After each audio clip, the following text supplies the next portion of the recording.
the way this started was my sister's husband was dying. And so I flew to England where she was living, and I sat down with her and her husband, and I said, we know that you're not going to die, but just in case, you're in my will, and you can use the money now, so I'm going to bring it forward and give it to you now. And she said, what is that? I said, it's a prequest. Bring this prequest, we'll give it She was overjoyed, burst into tears because she was a girl. That's what they do. And and it really worked very well for them because they could fulfill last wishes, and it was a great experience. But then I thought with my friends, you can't just, that was a family member, special circumstance, but you can't just sit down with your friends and say, look, here's a big chunk of money, hang in there and be happy. I said, look, it's not a condition. I said, but I want you to use this money, spend it all within the next 2, 3, maybe top weights, 5 years. And that was a shock to them. And I said, but look, I also want this money to have the greatest effect for you, for your success and happiness. So I want to see a plan. And they said, well, what kind of plan? I said, I want you to make a happiness plan. And they said, what's a happiness plan? So I said, well, I'll hire a happiness coach. I'll sit down with you, do the planning with you, create the plan. It'll be your plan, not for me to approve because it's your plan. But once you send it to me, I'll send you all the money at one time. And that's what I did. And it worked out really, really well. And you know what the thing is, Dave? Many of them said it wasn't the money. It was the planning. It was the thinking that they did and the planning that made the biggest difference.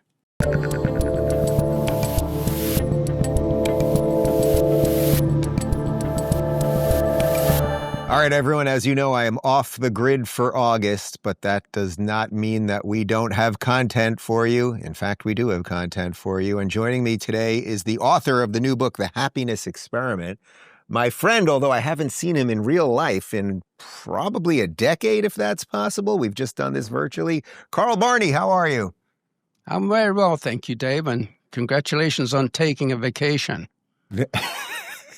I am very happy. I assume wherever I am right now, I am very happy and hopefully relaxing and decompressing and working on my own personal happiness experiment, which is exactly why when you reached out to me a couple weeks ago, I thought this would be a perfect interview to put up for August, because part of the reason I do it is to reconnect with not only my family and my friends, but myself. It's to disconnect from the algorithms and the world that keep us in a certain state of neurosis and craziness and to get to pilfer a little happiness out of this existence. But you are a happy guy. You got a great smile. You've built a lot of great things in your life. But for before we get into the book specifically, for people who don't know you, can you just tell a little bit of your bio that gets someone like you to write a book like this? And then we'll talk about happiness for the duration. Well, the reason I wrote the book, Dave, but congratulations on your vacation. When I was much, much younger, a kid, I used to think vacations were, a waste of time and only wimps and slackers did a vacation. And then I took one. And I tell you, vacations are good. And while you're on that vacation, read that book. It'll add a little happiness to you. But the reason I wrote this book was because I saw my friends getting happier. I was running a real-time experiment. And it was working, something that had never been done before. And that's the idea of all the people in my will. And I had 20 people in my will, friends, employees, former employees, professors, teachers who had taught me things. So there was a whole 20, not in addition to family. And I thought, this bequest is great, but I'm going to be dead. And that's going to be hopefully many years into the future. So I thought, well, what about bringing it forward and giving it to you now as a prequest? So I looked in the dictionary for prequest, no such entry in there. I went to Google, who knows everything. Even Google doesn't know what a prequest is. So I realized this was completely new, and it's unknown territory, and I had to figure it out. And I figured it out, and then I wrote about it.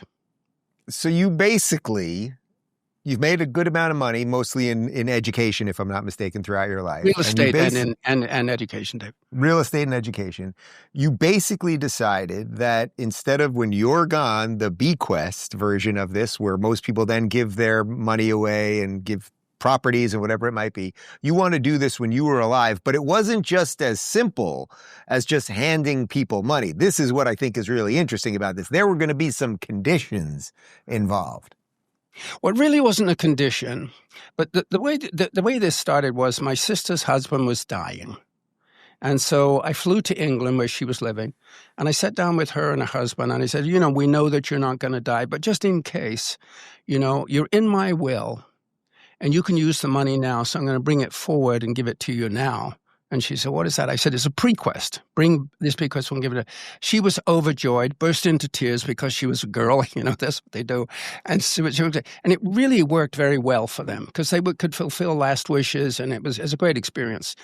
But then I thought with my friends, you can't just, that was a family member, special circumstance, but you can't just sit down with your friends and say, look, here's a big chunk of money, hang in there and be happy. I said, look, it's not a condition. I said, but, I want you to use this money, spend it all within the next 2, 3, maybe top weights, 5 years. And that was a shock to them. And I said, but look, I also want this money to have the greatest effect for you, for your success and happiness. So I want to see a plan. And they said, well, what kind of plan? I said, I want you to make a happiness plan. And they said, what's a happiness plan? So I said, well, I'll hire a happiness coach. I'll sit down with you, do the planning with you, create the plan. It'll be your plan, not for me to approve because it's your plan. But once you send it to me, I'll send you all the money at one time. And that's what I did. And it worked out really, really well. And you know what the thing is, Dave? Many of them said it wasn't the money. It was the planning. It was the thinking that they did and the planning that made the biggest difference.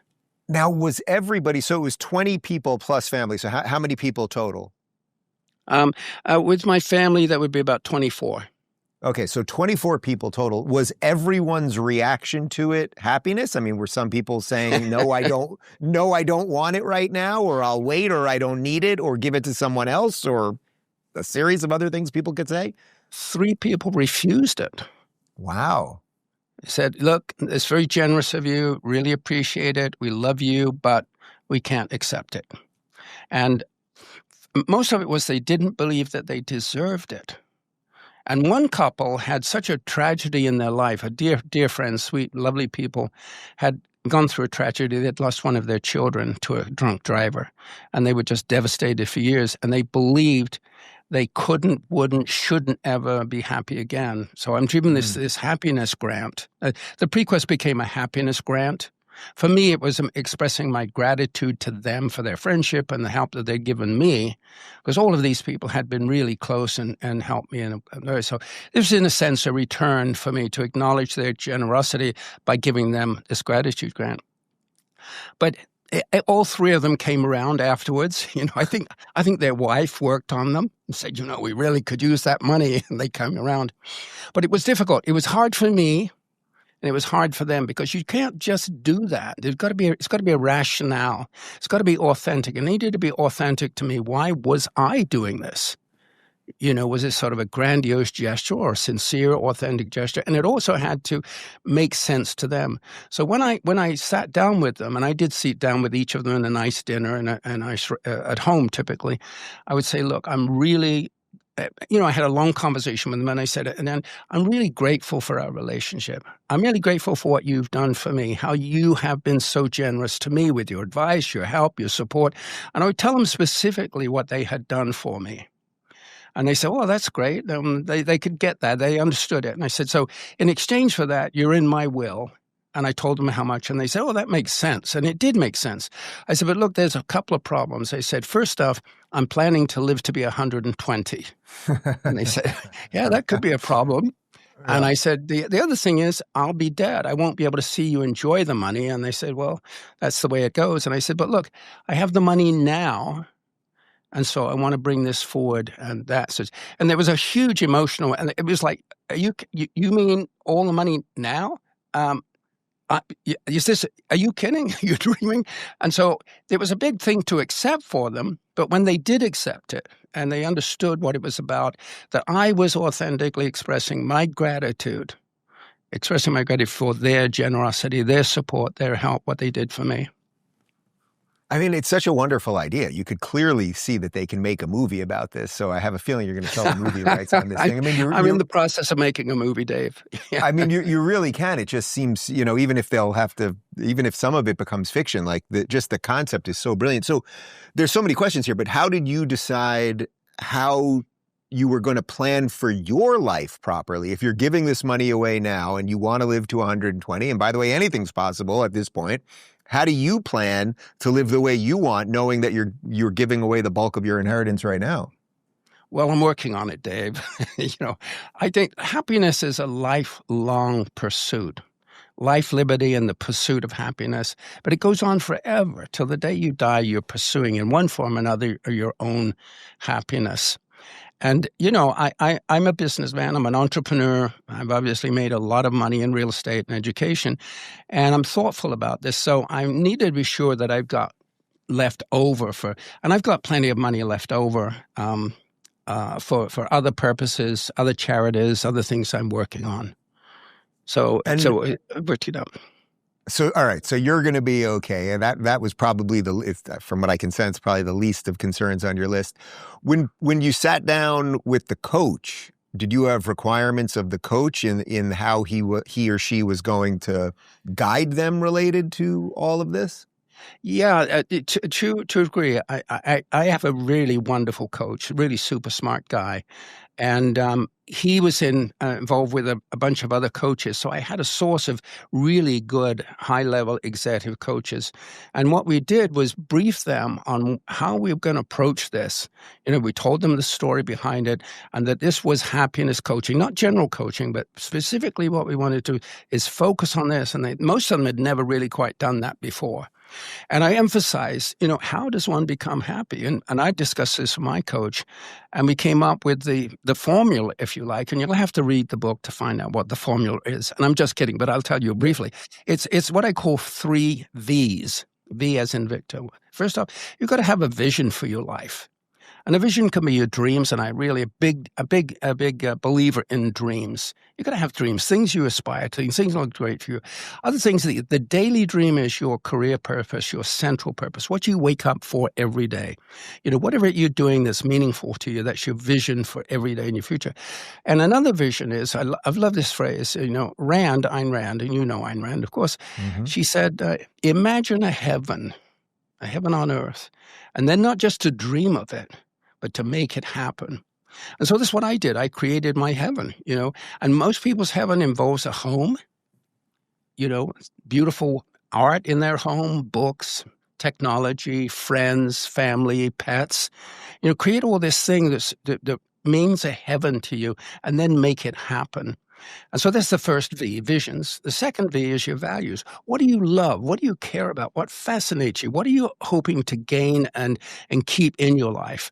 Such as wealth, health, love, self-esteem, family, children, pets, all of those things that we're in some way acting to gain and put into our life. So identify those things clearly, that this is what's really meaningful to me. This is what I want. This is the meaning of my life, of my values. And I'm not just talking about moral values, and I'm not talking about religious values. I'm talking about obvious things like a career value. I mean, you value your career. I followed your career for 10 years. Congratulations, incidentally. You're doing good. Thank you. Well, you saw something in me well before a lot of this, so it goes both ways. I did. So So I've done. I'm delighted how well you know, Dave. But those are the values that we get. But you don't get values just they don't just drop out of the sky. You have to act. You have to do something. If you want friends, you have to be friendly. You have to be trustworthy. You have to be honest. You have to be a good friend. If you want love, you have to be loving and be lovable. So there's actions that you take to achieve your values. And the Greeks viewed virtues as the actions that you applied to achieve values. It's not the modern view of virtues and everybody's virtue scheduling and all that, signaling and all that stuff. But this is real practical actions that you take when you want something. If you want to be wealthy, you've got to work. You got to think, you've got to plan, you've got to start a business, you've got to do something, start a podcast, a TV show or something. You're going to create wealth. Healthy. You don't become healthy just by living. You got to eat right. You got to do some exercise. So you got to do what it takes. And the thing that the do what it takes is what I call virtues. And in my book, I discuss this view of virtues and the actions necessary to achieve values and achieve your visions, your dreams, your purposes, and so forth. Did any of the people that you prequested to, I'm sure some of them found it very difficult at times to come up with what would make them happy and plan and work with the coach and all of that. Did any of them come up with a plan that you then looked at, even though you did say earlier you would not be the judge of the plan, but did any of them come up with a plan that you kind of were like, well, this is not my thing, but okay, good luck with that? There were those plans. There were some of those plans, and I thought, I wouldn't do that. That's a bit something. All that I required is that they spent the money on themselves and those that they cared about. I didn't want them to give the money away again, give it to a church or some other purpose. I said, this is money for you. It's my sense of gratitude to you, and I want you to achieve success and happiness with this money. But when I got the plans, Dave, it took sometimes as little as 3 weeks to come up with a plan, and one person took 10 months to come up with a plan. Wow. So they really gave a lot of thought to it. They really dug deep into it. So most of the plans were really serious.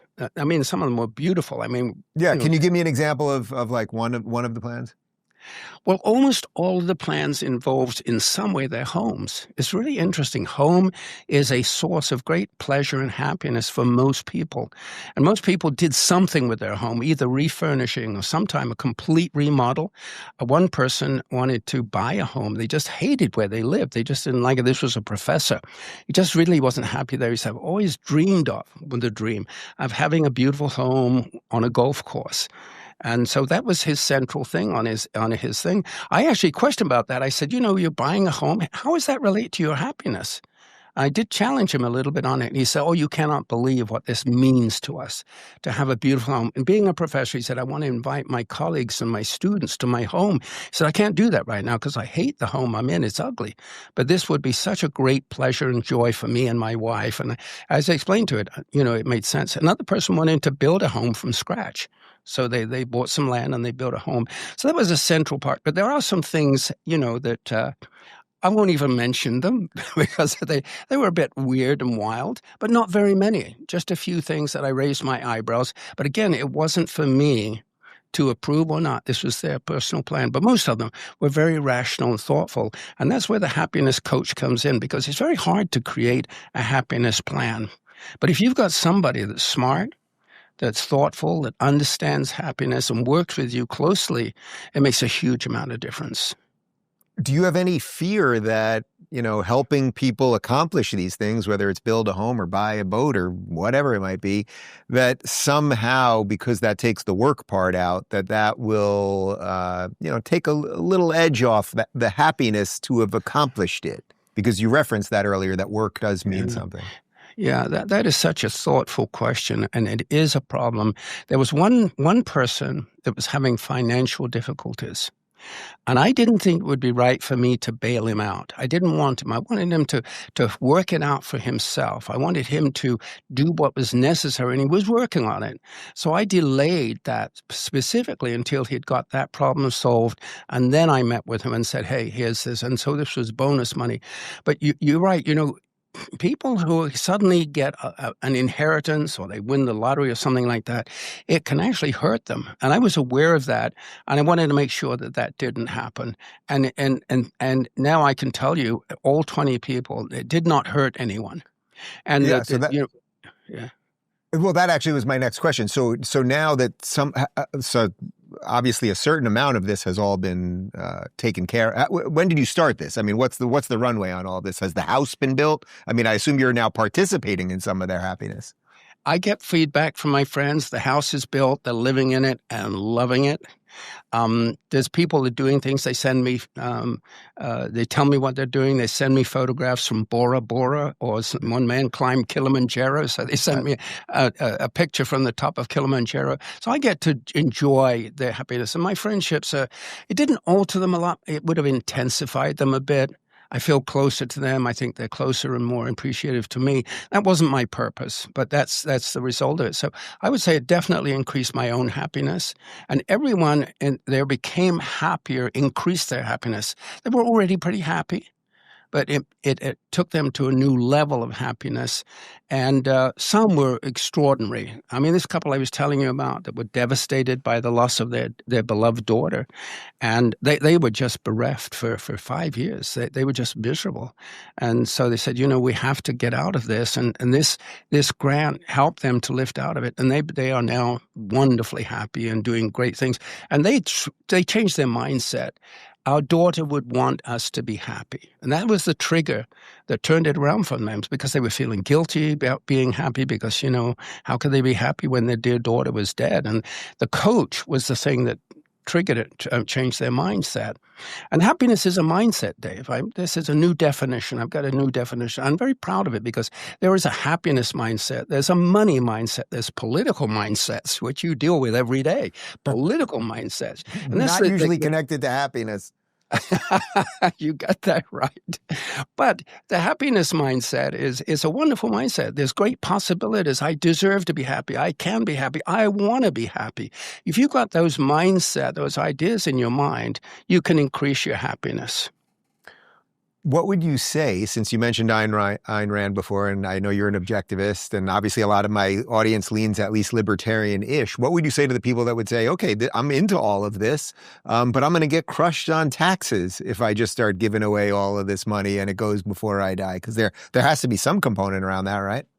Well, there is a component, but you can give away today. I think it's President Trump increased the amount that you can give away tax-free. I think it's closer to, it used to be like 12 million, I think 12 million a year. So you've got that. You can give away $12 million a year and I recommend this. If you have the money and you have dear friends in your will, don't wait. You don't have to wait.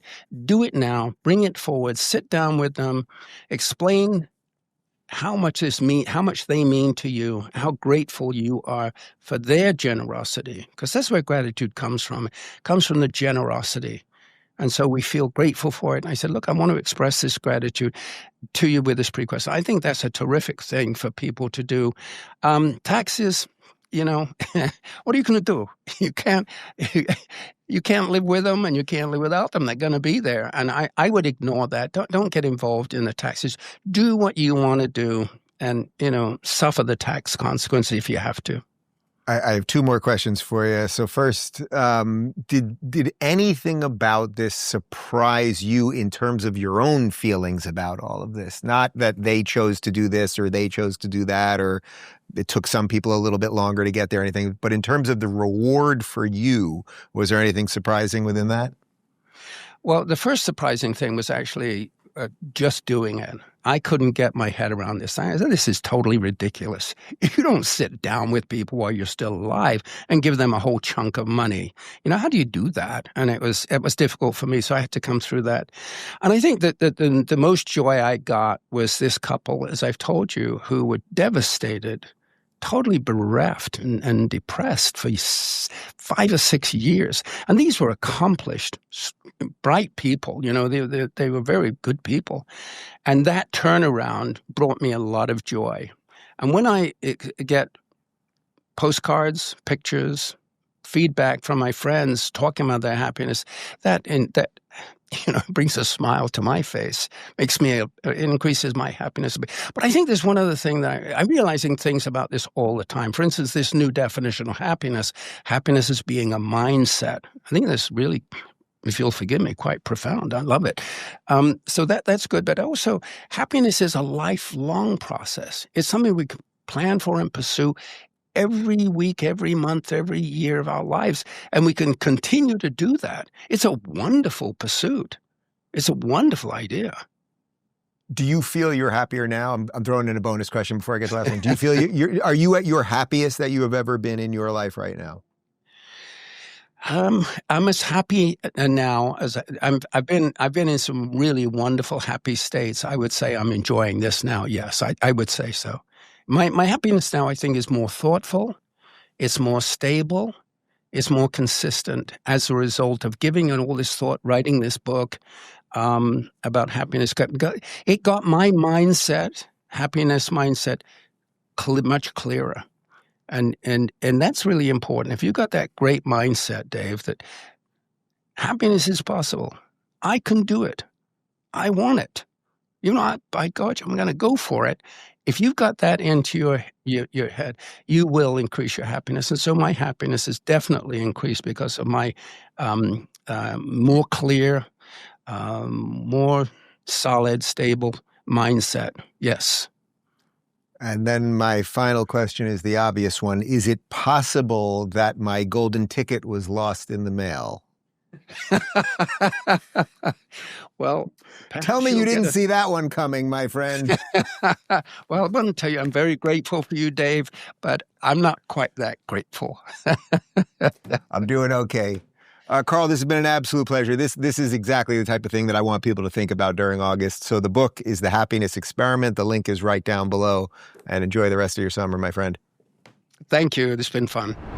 For more insightful conversations on how to live the good life, go to our lifestyle playlist. And if you want to watch full interviews on a wide variety of topics, watch our full episode playlist, all right over here. And to get notified of all future videos, be sure to subscribe and click the notification bell.